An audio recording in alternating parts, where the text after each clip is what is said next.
ஓம் சாந்தி. ஜனவரி 7, 2025 காலை முரளி பாப்தாதா மதுவனம். சாராம்சம். இனிய குழந்தைகளே, நீங்கள் சங்கம யுகத்து பிராமணர்கள் என்பதை நினைவு செய்யும் பொழுது சத்திய யுகத்து மரங்களை பார்க்க ஆரம்பித்து எல்லையற்ற சந்தோஷத்தை கொண்டிருப்பீர்கள். கேள்வி: இந்த ஞானத்தில் மிகவும் ஆர்வமாக உள்ள குழந்தைகளை வெளிக்காட்டுவது எது? பதில்: அவர்கள் தங்களுக்கு இடையில் ஞானத்தை பற்றி மட்டுமே பேசுவார்கள். மற்றவர்களைப் பற்றி அரட்டை அடிப்பதில் அவர்கள் மும்முரமாக இருப்பதில்லை. அவர்கள் ஏகாந்தத்தில் ஞானக்கடலை கரைவார்கள்.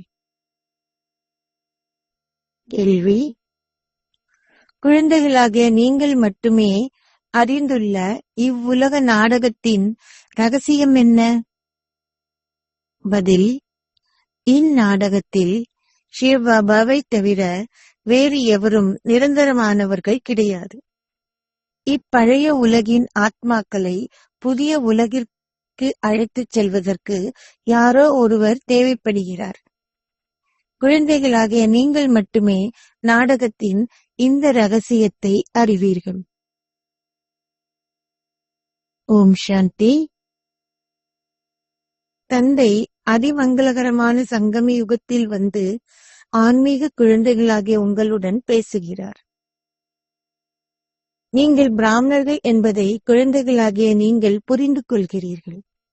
நீங்கள் உங்களை பிராமணர்கள் என்று கருதுகிறீர்களா, அல்லது இதையும் கூட நீங்கள் மறந்து விடுகிறீர்களா? பிராமணர்கள் ஒரு பொழுதும் தங்கள் குலத்தை மறப்பதில்லை. ஆகவே நீங்கள் பிராமணர்கள் என்பதையும் நினைவு செய்ய வேண்டும். இந்த ஒரு விடயத்தினையும் நீங்கள் நினைவு செய்தால் உங்கள் படகு அக்கறை சேர இயலும். நீங்கள் சங்கம யுகத்தில் செவிமடுக்கின்ற புதிய விடயங்களை பற்றி சிந்திக்க வேண்டும். இதுவே ஞானக்கடலை கடைதல் என்று அழைக்கப்படுகிறது. நீங்கள் ரூப் பசந்த் ஞான மழையை பொழிகின்ற யோக சொரூபம் ஆவீர்கள். ஆத்மாக்களாகிய நீங்கள் இந்த ஞானம் முழுவதாலும் நிரப்பப்பட்டுள்ளதால் அந்த ரத்தினங்கள் மட்டுமே வெளிப்பட வேண்டும். நீங்கள் சங்கம யுகத்து பிராமணர்கள் என்பதை நினைவு செய்ய வேண்டும். உங்களில் சிலர் இதையேனும் புரிந்து கொள்வதில்லை. நீங்கள் சங்கம யுகத்து பிராமணர்கள் என்பதை நினைவு செய்யும் பொழுது சத்திய யுகத்து மரங்களை பார்க்க ஆரம்பித்து எல்லையற்ற சந்தோஷத்தை கொண்டிருப்பீர்கள். தந்தை உங்களுக்கு விளங்கப்படுத்தும் அனைத்து விடயங்களையும் உங்களுக்குள் மீட்டல் செய்யுங்கள். இப்பொழுது நாங்கள் சங்கமயுகத்தில் இருப்பதை உங்களை தவிர எவரும் அறிய மாட்டார்கள். சங்கம யுகத்து கல்விக்கு அவகாசம் இருக்கிறது. இதுவே சாதாரண மனிதனிலிருந்து நாராயணனாக மாறுவதற்கான, அதாவது நரகவாசியில் இருந்து ஸ்வர்க்கவாசியாக மாறுவதற்கான ஒரே ஒரு கல்வியாகும். நீங்கள் தேவர்களாக, அதாவது சொர்க்கவாசிகளாக ஆகிக் கொண்டிருக்கிறீர்கள் என்பதை நினைவு செய்வதால் சந்தோஷமாக இருப்பீர்கள். தங்களை சங்கம யுகத்தில் வசிப்பவர்களாக கருதுபவர்கள் மட்டுமே சொர்க்கவாசிகள் ஆக முடியும். முன்னர் நீங்கள் நரகவாசிகளாக இருந்து அழுக்கான செயல்களை செய்த பொழுது உங்கள் ஸ்திதி முழுமையாகவே சீரழிந்திருந்தது. இப்பொழுது நீங்கள் அவை அனைத்தையும் செய்வதை நிறுத்த வேண்டும். நீங்கள் சாதாரண மனிதர்களிலிருந்து தேவர்களாக, அதாவது சொர்க்கவாசிகளாக மாற வேண்டும். ஒருவருடைய மனைவி இறந்து நீங்கள் அவளுடைய கணவனிடம் எங்கே உங்கள் மனைவி என்று வினவும் பொழுது அவள் சொர்க்கவாசி ஆகிவிட்டாள் என்று அவர் கூறுவார். ஆனால் சொர்க்கம் என்றால் என்ன என்பதை அவர் அறிந்திருக்க மாட்டார். அவள் சொர்க்கவாசி ஆகியிருப்பின் அவர் சந்தோஷமடைய வேண்டுமல்லவா? இப்பொழுது குழந்தைகளாகிய நீங்கள் இவ்விடயங்களை பற்றி அறிந்து கொள்கிறீர்கள். இதை பற்றி உள்ளார்ந்தமாக சிந்தியுங்கள். இப்பொழுது நாங்கள் சங்கம யுகத்தில் இருப்பதுடன் தூய்மையாகிக் கொண்டிருக்கிறோம். நாங்கள் தந்தையிடம் இருந்து எங்கள் சொர்க்க ஆஸ்தியை கோருகிறோம். மீண்டும் மீண்டும் இதை உங்களுக்குள் தொடர்ந்தும் கூறுங்கள். நீங்கள் இதை மறக்காமல் இருந்தாலும் மாயை உங்களை மறக்க வைத்து உங்களை முற்றிலும் கலியுகத்தவர்கள் ஆக்குகிறாய். உங்கள் நடத்தை முற்றிலும் கலியுகத்துக்கு உரியதாக ஆகும் பொழுது உங்கள் சந்தோஷக்கலை ஸ்திரமாக இருக்காது. உங்கள் முகம் ஒரு பிரேதத்தினுடையது போல் ஆகிவிடுகிறது. தந்தை கூறுகிறார், காமச்சிதையில் அமர்ந்ததால் அனைவரும் எரிகின்ற பிரேதத்தைப் போன்று ஆகிவிட்டார்கள். நீங்கள் மனிதர்களில் இருந்து தேவர்கள் ஆகுகின்றீர்கள் என்பதை அறிந்திருப்பதால் அந்த சந்தோஷம் இருக்க வேண்டும். இதனாலேயே கூறப்பட்டுள்ளது, நீங்கள் அதீந்திர சுகத்தை பற்றி அறிய விரும்பினால் கோபியரிடம் கேளுங்கள். உங்கள் சொந்த இதயத்தை கேளுங்கள். நான் அந்த அனுபவத்தில் நிலைத்திருக்கிறேனா? நீங்கள் இறைப்பணியில் இருக்கிறீர்கள். இந்த இறைப்பணியில் நீங்கள் புரிகின்ற பணி என்ன? அனைத்துக்கும் முதலில் நீங்கள் சூத்திரர்களில் இருந்து பிராமணர்களாகவும் பின்னர் பிராமணர்களில் இருந்து தேவர்களாகவும் மாறுகிறீர்கள். நீங்கள் பிராமணர்கள் என்பதை ஒரு பொழுதும் மறந்து விடாதீர்கள். தாங்கள் பிராமணர்கள் என்று ஏனைய லௌகீக பிராமணர்கள் விரைவிலேயே கூறிவிடுகிறார்கள். அந்த பிராமணர்கள் கருப்பையின் மூலம் பிறக்கிறார்கள். நீங்களோ வாய்வழி தோன்றல்களான குழந்தைகள் ஆவீர்கள். பிராமணர்களாகிய உங்களுக்கு மகத்தான போதை இருக்க வேண்டும். பிரம்மா போஜனம் நினைவு கூறப்பட்டு வருகிறது. நீங்கள் மக்களுக்கு பிரம்மா போஜனத்தை உண்ண கொடுக்கும் பொழுது தாங்கள் தூய பிராமணர்களால் தயாரிக்கப்பட்ட உணவை உண்கிறோம் என்று அவர்கள் மிகவும் சந்தோஷம் அடைகிறார்கள். நீங்கள் தூய எண்ணங்கள், வார்த்தைகள், செயல்களை கொண்டிருக்க வேண்டும். நீங்கள் தூய்மையற்ற எதையும் செய்யக்கூடாது. இதற்கு காலம் எடுக்கிறது. தாங்கள் பிறப்படித்த கணத்திலேயே எவரும் இவ்வாறு ஆகுவதில்லை. ஒரு வினாடியில் ஜீவன் முக்தி என்னும் கூற்று உள்ளது. நீங்கள் பிறப்பு எடுத்த உடனேயே உங்களுடைய தந்தையின் ஆஸ்தியை பெறுகின்றீர்கள். இவரே பிரஜாபிதா பிரம்மா எனவும் பிரம்மா சிவனின் குழந்தை எனவும் நீங்கள் இனம் கண்டு கூறும் பொழுது, உங்களுக்கு இந்த நம்பிக்கை இருக்கும் பொழுது நீங்கள் ஒரு வாரிசு ஆகிறீர்கள். எவ்வாறாயினும் பின்னர் நீங்கள் எவ்விதமான தவறான செயலை புரிந்தாலும் மிக கடுமையாக தண்டிக்கப்பட வேண்டியிருக்கும். மக்கள் எவ்வாறு தங்களை காசியில் அர்ப்பணிக்கிறார்கள் என்று உங்களுக்கு கூறப்பட்டுள்ளது. அவர்கள் தண்டனையை அனுபவம் செய்யும் பொழுது அவர்களின் கணக்குகள் தீர்க்கப்படுகின்றன. அவர்கள் முக்தி அடைவதற்காக கிணற்றினுள் குதிக்கிறார்கள். இங்கு அது போன்று எதுவுமே கிடையாது. குழந்தைகளாகிய உங்களுக்கு சிவபாபா கூறுகிறார், சதா என்னை மாத்திரம் நினைவு செய்யுங்கள். இது மிக இலகுவானது. எவ்வாறாயினும் குழந்தைகள் மாயையால் பீடிக்கப்பட்டு ஒரு சூழலில் போடப்படுகிறார்கள். மாயையால் பிடிக்கப்பட்டு ஒரு சூழலில் போடப்படுகிறார்கள். உங்கள் யுத்தம் மிக நீண்ட காலமாக நீடிக்கிறது. பௌதீக சேனைகளின் யுத்தம் இந்தளவு காலத்துக்கு நடைபெற மாட்டாது. நீங்கள் பாபாவிடம் வந்த கணத்திலேயே உங்களுடைய யுத்தம் ஆரம்பித்தது. பழையவர்கள் அதிக அளவு போராடியுள்ளனர். இது புதிதாக வருபவர்களுக்கும் தொடரும்.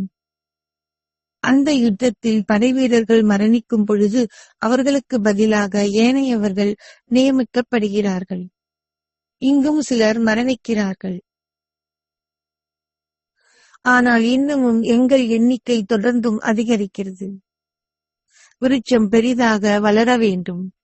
தந்தை இனிமையிலும் இனிமையான குழந்தைகளாகிய உங்களுக்கு கூறுகிறார், நான் உங்கள் தந்தையும் உங்கள் பரம ஆசிரியரும் சத்குருவும் ஆவேன் என்பதை நினைவு செய்யுங்கள். தந்தை, ஆசிரியர் அல்லது சத்குரு என்று நீங்கள் ஸ்ரீகிருஷ்ணரை அழைக்க மாட்டீர்கள். நீங்கள் அனைவருக்கும் நன்மை செய்வதில் மிகவும் ஆர்வமாக இருக்க வேண்டும். மகாரதி குழந்தைகள் சேவை செய்வதில் மும்முரமாக இருக்கும் பொழுது அதிக சந்தோஷத்தை அனுபவம் செய்கிறார்கள். அவர்கள் அழைக்கப்படும் இடங்களுக்கெல்லாம் ஓடிச் செல்கிறார்கள். கண்காட்சிகளில் சேவை செய்வதற்கும் சேவை குழுக்களில் இருப்பதற்கும் சிறந்த குழந்தைகள் தெரிவு செய்யப்படுகிறார்கள். சேவை செய்வதில் மும்முரமாக இருப்பதற்கு குழந்தைகளாகிய உங்களுக்கு வழிகாட்டப்பட்டுள்ளது.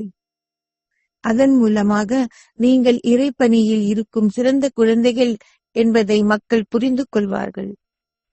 மிக நன்றாக சேவை செய்பவர்களை இட்டு தந்தையும் பூரிப்படைகிறார். உங்கள் இதயத்தை கேளுங்கள், நான் சேவை செய்கிறேனா? இறைத்தந்தையின் சேவையில் இருப்பதை பற்றி அவர்கள் பேசுகிறார்கள். தந்தையாகிய கடவுள் செய்யும் சேவை என்ன? அனைவருக்கும் இச்செய்தியை கொடுங்கள். மன்மனா பவ. உங்கள் புத்தியில் சக்கரத்தின் ஆரம்பம், மத்தி, இறுதியின் ஞானம் உள்ளது. நீங்கள் சுயதர்ஷன சக்கரதாரிகள் என்று அழைக்கப்படுகிறீர்கள். ஆகவே நீங்கள் இவை அனைத்தையும் பற்றி சிந்திக்க வேண்டும். ஒரு பொழுதும் சுயதர்ஷன சக்கரம் சுழல்வதை நிறுத்துவதில்லை. நீங்கள் உயிருள்ள கலங்கரை விளக்கங்கள். உங்களுக்கு அதிக அளவில் புகழ் உள்ளது. உங்களுக்கு எல்லையற்ற தந்தையின் புகழ் தெரியும். அவரே தூய்மை ஆக்குபவராகிய ஞானக்கடல் ஆவார். அவரே கீதையை உரைத்தவர் ஆவார். அவருக்கு ஞானத்தின் மூலமும் யோக சக்தி மூலமும் செய்யப்பட வேண்டிய பணி உள்ளது. யோக சக்தி அதிக தாக்கத்தை கொண்டுள்ளது. இப்பொழுது நீங்கள் கற்கின்ற பாரதத்தின் புராதன யோகம் பிரபல்யமானது. சந்நியாசிகள் அர்த்த யோகிகள் ஆவர். அவர்களால் தூய்மை அற்றவர்களை தூய்மையாக்க முடியாது. தந்தை ஒருவர் மாத்திரமே இந்த ஞானத்தை கொண்டிருக்கிறார்.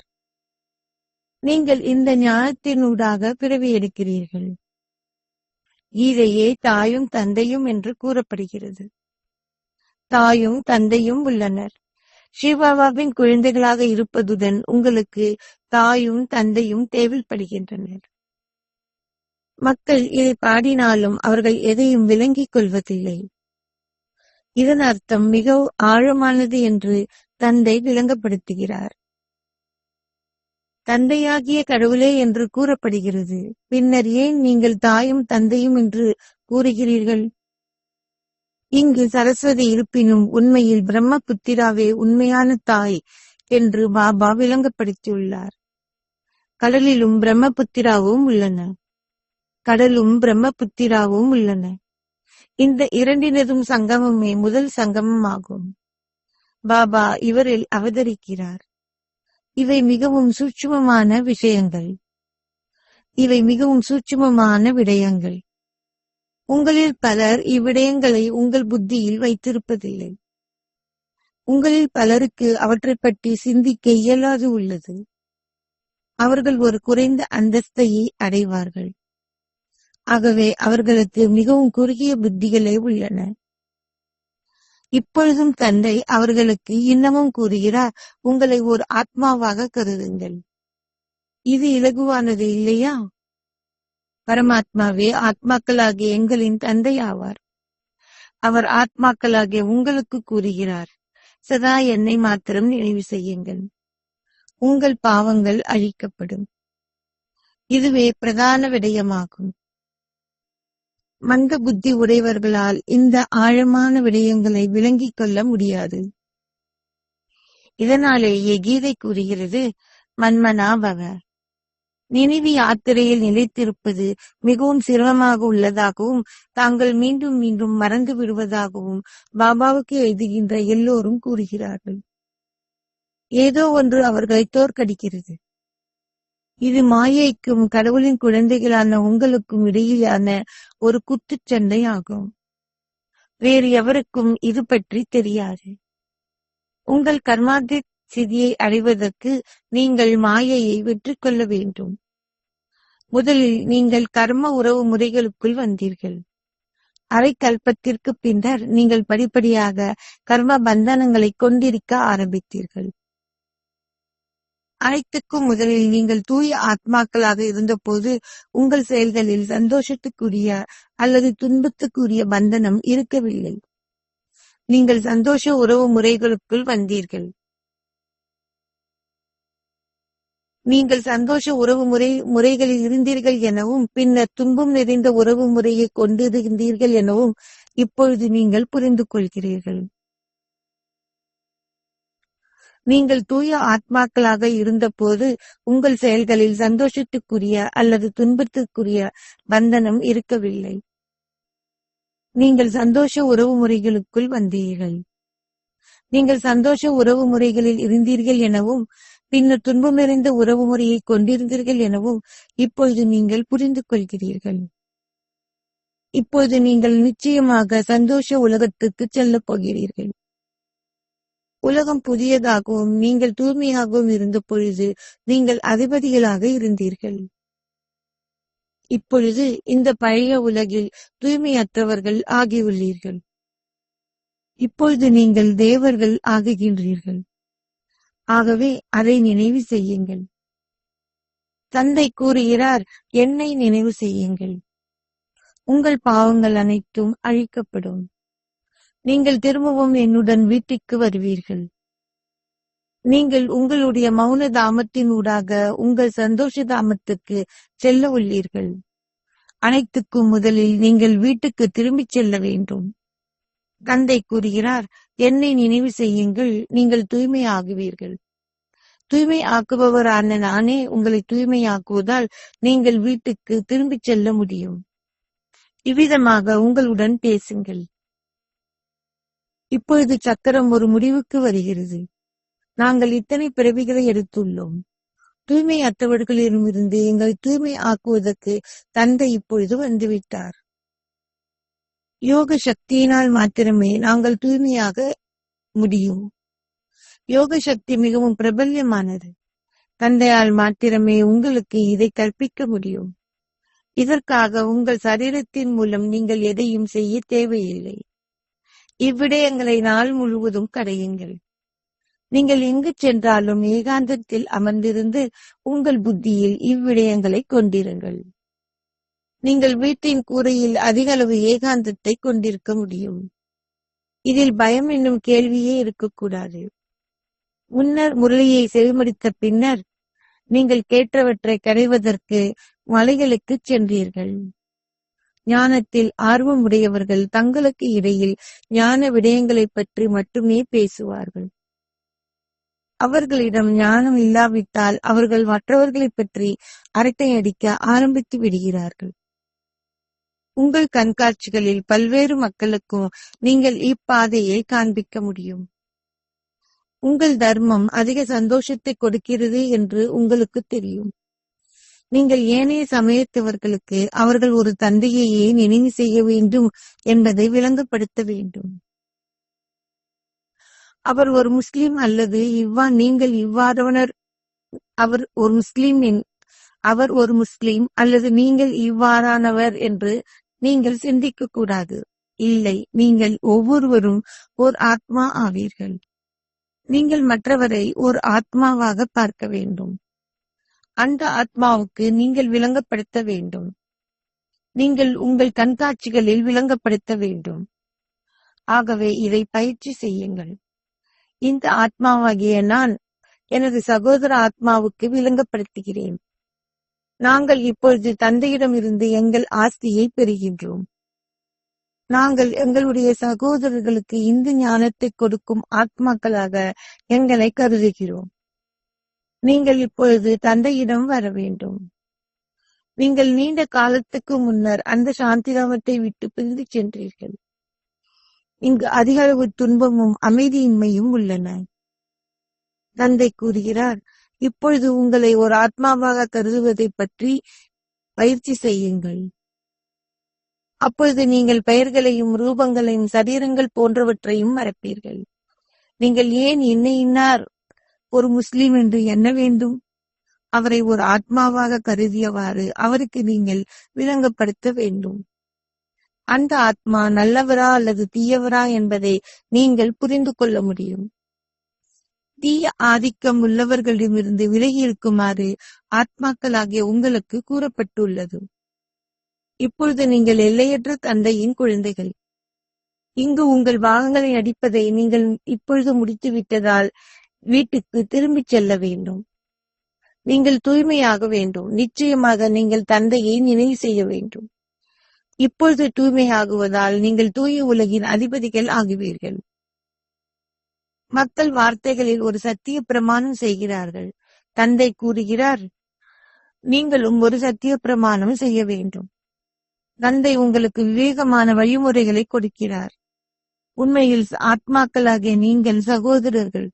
நீங்கள் சரீரங்களில் பிரவேசிக்கும் பொழுது சகோதர சகோதரிகள் ஆகிறீர்கள். சகோதர சகோதரிகள் விகாரத்தில் ஈடுபடக்கூடாது. தந்தையை நினைவு செய்து தூய்மையாகுவதால் நீங்கள் உலகின் அதிபதிகள் ஆகிறீர்கள். நீங்கள் மாயையால் தோற்கடிக்கப்பட்டால் மீண்டும் எழுந்து உஷாராக இருக்க வேண்டும். நீங்கள் உஷாராக இருக்கும் அளவுக்கு அதிக அளவை அடைவீர்கள். லாபமும் நட்டமும் உள்ளன. அரைக்கல்பத்துக்கு லாபமும் மற்ற அரைக்கல்பத்திற்கு ராமராஜ்யத்தில் நட்டமும் உள்ளது. ஒரு கணக்கு உள்ளது. வெற்றியானது லாபமும் தோல்வியானது நட்டமும் ஆகும். ஆகவே உங்களை சோதியுங்கள். தந்தையை நினைவு செய்வதால் குழந்தைகளாகிய நீங்கள் சந்தோஷத்தை அனுபவம் செய்வீர்கள். மற்றவர்கள் இப்பாடலை பாடுகிறார்கள், ஆனால் அதை பற்றி ஒரு விடயத்தை ஏனும் அவர்கள் விளங்கிக் கொள்வதில்லை. புரிந்து கொள்ளாமலேயே அவர்கள் அனைத்து விடயங்களையும் செய்கிறார்கள். இப்பொழுது நீங்கள் வழிபாடு போன்றவற்றை செய்வதில்லை, ஆனால் நீங்கள் புகழ் பாடுகிறீர்கள். அந்த ஒரு தந்தையின் புகழே கலப்படமற்றது. தந்தையே வந்து குழந்தைகளாகிய உங்களுக்கு கற்பிக்கிறார். நீங்கள் கேள்வியில் எதனையும் கேட்க வேண்டிய அவசியம் இல்லை. உங்கள் விழிப்புணர்வில் சக்கரம் இருக்கட்டும். நீங்கள் எவ்வாறு மாயையை வெற்றி கொள்கிறீர்கள் என்பதையும் பின்னர் எவ்வாறு நீங்கள் தோற்கடிக்கப்படுகிறீர்கள் என்பதையும் விளக்கி கூறுங்கள். தந்தை விளங்கப்படுத்துகிறார், இப்பொழுது நீங்கள் தோற்கடிக்கப்பட்டால் 100 மடங்கு தண்டனையை அனுபவம் செய்வீர்கள். தந்தை கூறுகிறார், சத்குருவை அவதூறு செய்வது இடம்பெற அனுமதிக்காதீர்கள். இல்லையெனில் நீங்கள் ஓர் அந்தஸ்தை பெற முடியாதிருக்கும். இதுவே சத்திய நாராயணன் ஆகுகின்ற உண்மையான கதை. வேறு எவருக்கும் இதை பற்றி தெரியாது. அவர்கள் சத்திய நாராயணன் கதையில் இருந்து கீதையின் கதையை வேறாக்கி விட்டார்கள். இக்கீதை ஒரு சாதாரண மனிதனிலிருந்து நாராயணன் ஆகுவதற்காக உள்ளது. தந்தை கூறுகிறார், நான் உங்களுக்கு ஒரு சாதாரண மனிதனிலிருந்து நாராயணன் ஆகும் கதையை கூறுகிறேன். இது கீதை எனவும் அமரத்துவ கதை எனவும் அழைக்கப்படுகிறது. தந்தை மாத்திரமே உங்களுக்கு 3வது கண்ணை கொடுக்கிறார். நீங்கள் தேவர்கள் ஆகுவதால் உங்களிடம் அந்த நற்குணங்களும் இருக்க வேண்டும் என்பது உங்களுக்கு தெரியும். இவ்வுலகில் எதுவுமே சதா காலம் நீடிப்பதில்லை என்பது உங்களுக்கு தெரியும். சிவபாபா மாத்திரமே நிரந்தரமானவர் ஆவார். ஏனைய அனைவரும் கீழிறங்கி வர வேண்டும். அனைவரையும் திரும்பவும் வீட்டுக்கு அழைத்துச் செல்வதற்கு அவர் இச்சங்கமேகத்தில் மட்டுமே வருகிறார். இப்பழைய உலக ஆத்மாக்களை புதிய உலகத்துக்கு கொண்டு செல்வதற்கு அழைத்துச் செல்வதற்கு உங்களுக்கு யாரோ ஒருவர் தேவைப்படுவார். இவை அனைத்தும் நாடகத்தின் ரகசியங்கள் ஆகும். தந்தை வந்து எங்களை தூய்மையாக்குகிறார். சரீரதாரியை கடவுள் என்று அழைக்க முடியாதே. தந்தை விளங்கப்படுத்துகிறார், தற்பொழுது ஆத்மாக்கள் அனைவரின் ரெக்கைகளும் துண்டிக்கப்பட்டுள்ளதால் அவர்களால் பறக்க முடியாதுள்ளது. உங்களுக்கு ஞானம், யோகம் ஆகிய இறக்கைகளை கொடுப்பதற்கு தந்தை வந்துள்ளார். யோக சக்தி மூலம் உங்கள் பாவங்கள் எரிக்கப்பட்டு நீங்கள் பின்னர் அந்த புண்ணிய ஆத்மாக்கள் ஆகுவீர்கள். எவ்வாறாயினும் அனைத்துக்கும் முதலில் நீங்கள் முயற்சி செய்தாக வேண்டும். ஆகவே தந்தை கூறுகிறார், சதா என்னை மட்டும் நினைவு செய்யுங்கள். உங்கள் நினைவு அட்டவணையை வைத்திருங்கள். சிறந்த அட்டவணையை வைத்திருப்பவர்களே தங்கள் அட்டவணையை எழுதுவதுடன் பெரும் சந்தோஷத்தையும் அனுபவம் செய்வார்கள். நீங்கள் ஏனைய அனைத்து முயற்சிகளையும் செய்து ஓர் அட்டவணையை எழுதாவிட்டால் உங்களில் யோக சக்தியை நிரப்புவதற்கு உங்களால் முடியாது. ஒரு அட்டவணை வைத்திருப்பதால் அதிக லாபம் அடைகிறீர்கள். இந்த அட்டவணையுடன் நீங்கள் ஞான கருத்துக்களையும் எழுதி கொள்ள வேண்டும். நீங்கள் எவ்வளவு சேவை செய்கிறீர்கள், எவ்வளவு நேரம் நினைவில் நிலைத்திருக்கிறீர்கள் ஆகிய இரண்டுக்குமாக ஓர் அட்டவணையை எழுத வேண்டும். இறுதியில் வேறு எதுவுமே நினைவு செய்யப்படாதவாறு அதிக முயற்சியை நீங்கள் செய்ய வேண்டும். இப்பொழுது உங்களை ஓர் ஆத்மாவாக கருதுவதற்கு முயற்சி செய்வதனால் நீங்கள் ஓர் புண்ணிய ஆத்மா ஆகுகிறீர்கள். அச்சா, நல்லது.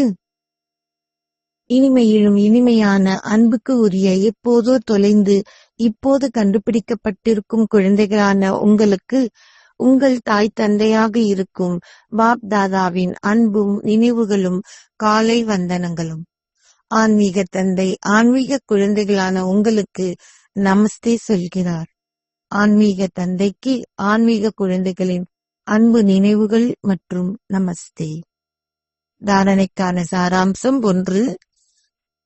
ஏகாந்தத்தில் இருந்து ஞானக்கடலை கடையுங்கள். நினைவு யாத்திரையில் நிலைத்திருங்கள். மாயையை வென்று உங்கள் கர்மாதிதியை அடையுங்கள். 2. எவருக்கும் ஞானத்தை கொடுக்கையில் உங்கள் புத்தி விழிப்பாக இருக்க வேண்டும். இந்த ஆத்மாவாகிய நான் எனது சகோதர ஆத்மாவுக்கு ஞானத்தை கொடுக்கிறேன். அனைவரின் பெயரையும் ரூபத்தையும் சரீரத்தையும் மறந்துவிடுங்கள். தூய்மைக்கான சத்திய பிரமாணம் செய்து தூய்மையாகுங்கள். தூய உலகின் அதிபதி ஆகுங்கள். ஆசீர்வாதம். நீங்கள் உங்களுக்காக எந்தவிதமான ஆசையையும் கொண்டிராதவராகி தந்தையைப் போல் மற்றவர்களை ஈடேற்றுகின்ற, அத்துடன் நன்மை செய்கின்ற ஒரு சதாதானி ஆகிறீர்களாக. நீங்கள் உங்களுக்காக எந்தவிதமான ஆசையையும் கொண்டிராதவராகி தந்தையைப் போல் மற்றவர்களை ஈடேற்றுகின்ற, அத்துடன் நன்மை செய்கின்ற ஒரு சதாதானி ஆகுவீர்களாக. தந்தை பிரம்மா சேவை செய்வதற்காக தனது சொந்த நேரத்தையும் கொடுத்தார். அவர் பணிவாக இருந்து குழந்தைகளுக்கு மதிப்பளித்தார். சேவை செய்வதனால் ஏற்படுகின்ற பெயரையும் அவர் துறந்தார். அவர் தனது பெயர், மரியாதை, கௌரவத்தினூடாக எல்லாரையும் ஈடேற்றுபவராகவும் நன்மை செய்பவராகவும் ஆகினார். அவர் தனது சொந்த பெயரை துறந்து மற்றவர்களின் பெயரை பெருமைப்படுத்தினார். அவர் எப்பொழுதும் தன்னை ஒரு சேவையாளராக கருதி குழந்தைகளை தனது அதிபதிகள் ஆக்கினார். தனது சந்தோஷம் குழந்தைகளின் சந்தோஷத்தில் தங்கி இருப்பதாகவே அவர் கருதினார். தந்தையைப் போல் ஆசைகளின் அறிவே அற்றவராக இருத்தல் என்றால் ஒரு போதையுள்ள பிச்சைக்காரனாக எல்லோரையும் ஈடேற்றுகின்ற, எல்லோருக்கும் நன்மை செய்கின்ற சதாதானியாக இருத்தல் என்று அர்த்தம். நீங்கள் இப்படி செய்தால் உலக நன்மை என்ற பணியில் துரித கதி ஏற்படும். சகல வழக்குகளும் கதைகளும் சூழ்நிலைகளும் முடிவிற்கு வந்துவிடும். ஸ்லோகம். இந்த ஞானம் நற்குணங்கள் தாரணையின் கடலாக இருங்கள். உங்களின் விழிப்புணர்வில் ஒரு புள்ளியாக இருங்கள். இந்த ஞானம் நற்குணங்கள் தாரணையில் கடலாக சிந்துவாக இருங்கள். உங்களின் விழிப்புணர்வில் ஒரு புள்ளியாக பிந்துவாக இருங்கள். உங்களின் சக்தி வாய்ந்த மனதினால் சகாஷ் வழங்கும் சேவையை செய்யுங்கள். இப்போது குழந்தைகளான நீங்கள் உங்களின் மேன்மையான சக்தி வாய்ந்த எண்ணங்களால் சகாஷ் வழங்க வேண்டும். பலவீனமானவர்களுக்கு சக்தியை கொடுங்கள். உங்களின் சொந்த முயற்சிகளுக்கான நேரத்தை மற்றவர்களுக்கு ஒத்துழைப்பு கொடுப்பதற்கு பயன்படுத்துங்கள். மற்றவர்களுக்கு ஒத்துழைப்பை கொடுப்பதெனில் உங்களுக்காக சேமிப்பதாகும். இப்போது நீங்கள் சத்கதியை எடுத்துக்கொள்ளாமல் நீங்கள் சத்கதியை கொடுக்கின்ற அலையை பரவச் செய்யுங்கள். கொடுப்பதில் பெறுவது அடங்கியுள்ளது. ஓம் சாந்தி.